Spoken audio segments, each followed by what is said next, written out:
Hello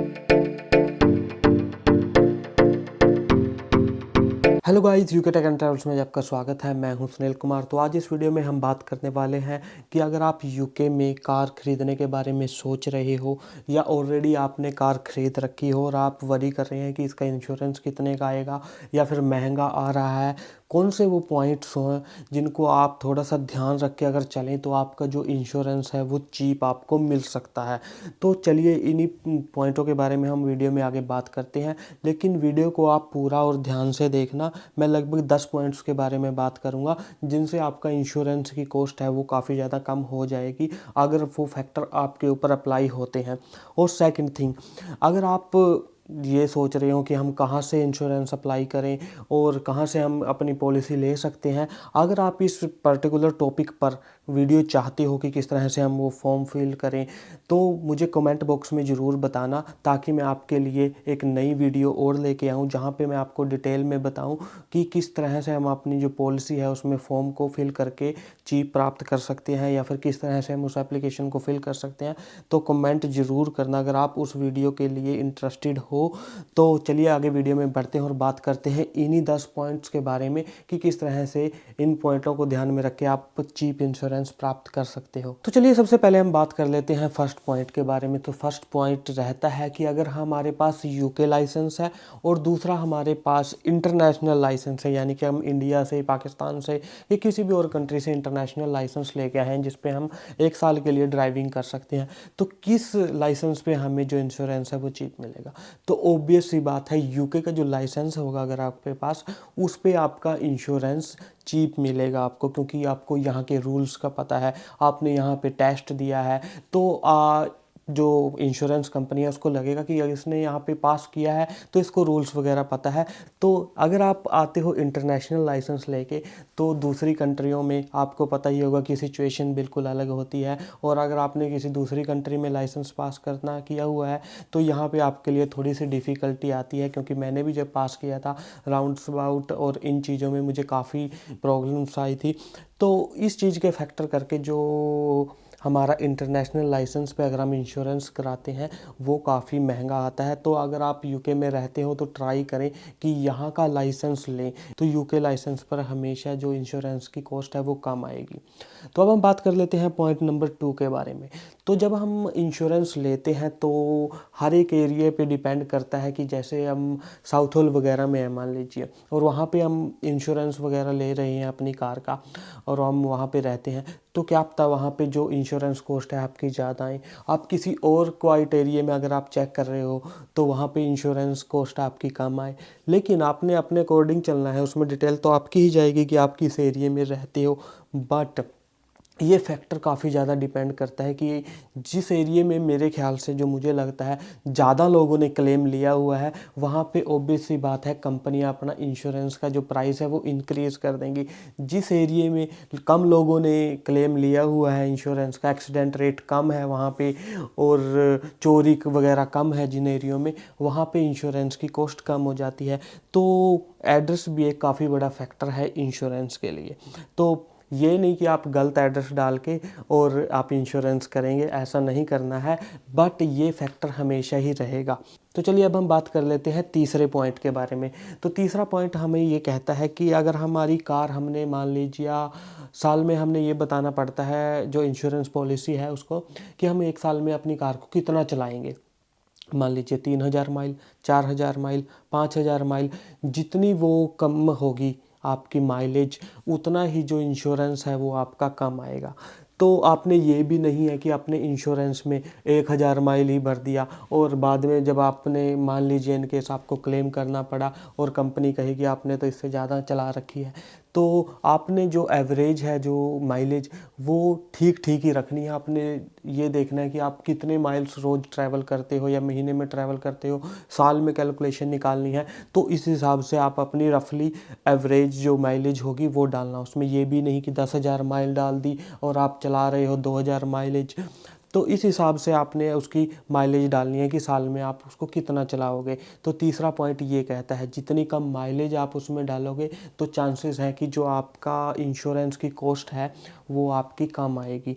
तो इस बात का आप ज़रूर ध्यान रखना। तीसरा आपसे ये पूछते हैं कि आप किस तरह की जॉब कर रहे हैं। आप डॉक्टर हो, आप कंस्ट्रक्शन वर्कर हो, या फिर आप क्यों कोई और काम कर रहे हो, केयर होम में काम कर रहे हो, किसी शॉप पे काम कर रहे हो, सेंसबरी पे काम कर रहे हो।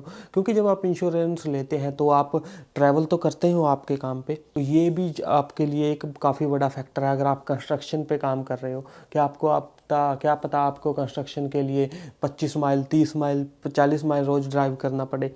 तो ये फैक्टर भी डिपेंड करते हैं कि आपकी जो माइलेज की या फिर आपकी जो पॉलिसी की जो कॉस्ट होगी वो कितनी होगी।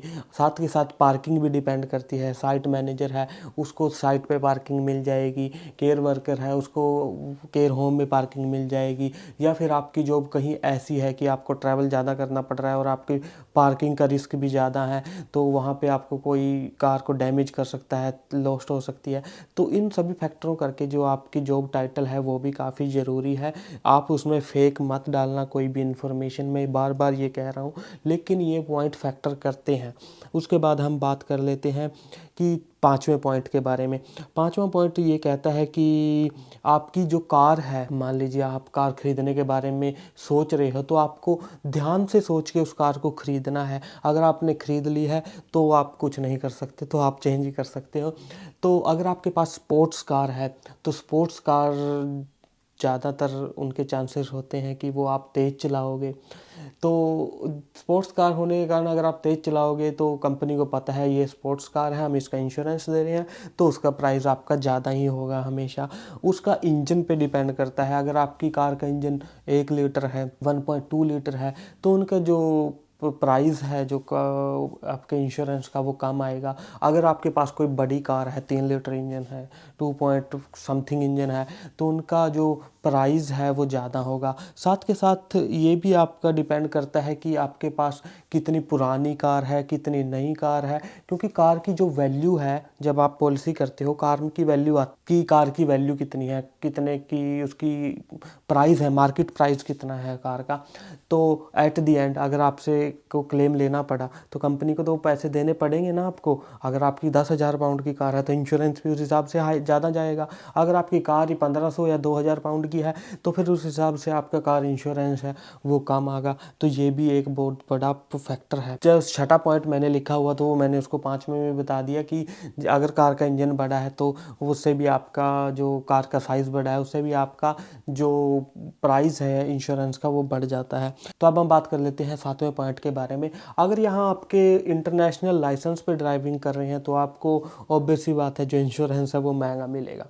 अगर आपके जैसे पार्टनर है, आपकी वाइफ है, आपका हस्बैंड है, उन्होंने यूके में जो है लाइसेंस पास कर लिया है और वो आपके पॉलिसी में ऐड हो जाते हैं, जैसे कि इन केस मैं हूँ, मैंने यहाँ पे ड्राइविंग लाइसेंस पास कर लिया और मेरी वाइफ चाह रही है कि मैं यहाँ पे इंटरनेशनल, मेरे पास लाइसेंस है मेरी वाइफ पे और वो यहाँ पे ड्राइविंग करे, तो मैं क्या करूँगा, मैं उसमें मेन ड्राइवर बन के उसको अपनी सेकंड ड्राइवर बना दूंगा। तो इससे आपकी जो इंश्योरेंस है वो काफ़ी ज़्यादा कम हो जाएगा। तो ये भी आपका फैक्टर हो सकता है। अगर आपकी सिचुएशन ऐसी है कि आपका कोई फैमिली मेम्बर है जिसके पास यूके का ड्राइविंग लाइसेंस है, उसका आप एडिशनल ड्राइवर बन के अपनी पॉलिसी को काफ़ी ज़्यादा कम कर सकते हो। तो ये काफ़ी इंपॉर्टेंट फैक्टर है। तो चलिए अब हम बात कर लेते हैं 8th पॉइंट के बारे में। तो 8th पॉइंट ये कहता है कि अगर आपके पास यूके का ड्राइविंग लाइसेंस है 4-5 साल से और आपने कोई भी क्लेम नहीं लिया 4-5 साल से, तो आपको नो क्लेम डिस्काउंट भी मिलता है। जितने साल पुराना आपका लाइसेंस है और आपने कोई क्लेम नहीं लिया तो इस हिसाब से हर साल आपका जो इंश्योरेंस है वो कम होता रहता है। मैंने जब यूके में फर्स्ट इंश्योरेंस कराया था, यूके ड्राइविंग लाइसेंस पे कराया था मैंने, इंटरनेशनल पे तो मेरा बहुत महंगा आ रहा था, अप्रोक्सीमेट 3,000-4,000 पाउंड का। तो मैंने उस टाइम कार नहीं ली। जब मेरा यूके लाइसेंस बना तो मैंने उस पर कार ली थी। तो मेरे ख्याल से फर्स्ट इंश्योरेंस जो मेरा आया था वो 1200 या 1300 पाउंड के करीब आया था। तो उसमें एक एडिशनल ड्राइवर था तो वो 1500 पाउंड के करीब बना था। और अब मेरा जो इंश्योरेंस है वो 800-900 पाउंड है, यानी कि सीधा सीधा लगा के चलो 2 साल के 1 साल के अंदर अंदर 200-300 पाउंड का नो क्लेम डिस्काउंट का बेनिफिट मिल गया। और धीरे धीरे अगर मैं कोई डिस्काउंट नहीं लेता तो ये इंश्योरेंस घटते घटते 400-500 के करीब आ जाएगा। तो हर साल नो क्लेम डिस्काउंट मिलता है आपको, उससे आपका इंश्योरेंस चीप होता रहता है धीरे धीरे। पहली बार तो अगर आप इंश्योरेंस कराओगे इंटरनेशनल पर महंगा होगा, यूके पे उससे थोड़ा कम होगा और धीरे धीरे ये कम होता रहेगा। तो अब हम बात कर लेते हैं 10th पॉइंट के बारे में। अगर आप फिर भी चाहते हो कि आप इंटरनेशनल जो लाइसेंस है उस पर इंश्योरेंस कराएं, पहले तो आप चेक करना अपने सारी डिटेल्स डाल के, माइलेज डाल के, एड्रेस डाल के, जॉब टाइटल डाल के कि आपका इंश्योरेंस की कॉस्ट कितनी आ रही है। और एक और एडिशनल मैं आपको बात बताना चाहूँगा, एज फैक्टर सबसे बड़ा पॉइंट है। अगर आपकी एज 20-22 से ऊपर है तो फिर आपका धीरे धीरे जिस तरह से आपकी एज इंक्रीज होती है तो उस हिसाब से इंश्योरेंस की कॉस्ट भी डिक्रीज होती है, कम होती रहती है। अगर आपकी एज कम है तो आपका इंश्योरेंस ज़्यादा आएगा। फैमिली पे भी डिपेंड करता है कि आप पे कितने, जैसे फैमिली में बच्चा है, कैसे है, आप सिंगल हो तो उन चीज़ों पे भी आपका जो इंश्योरेंस है वो डिपेंड करता है।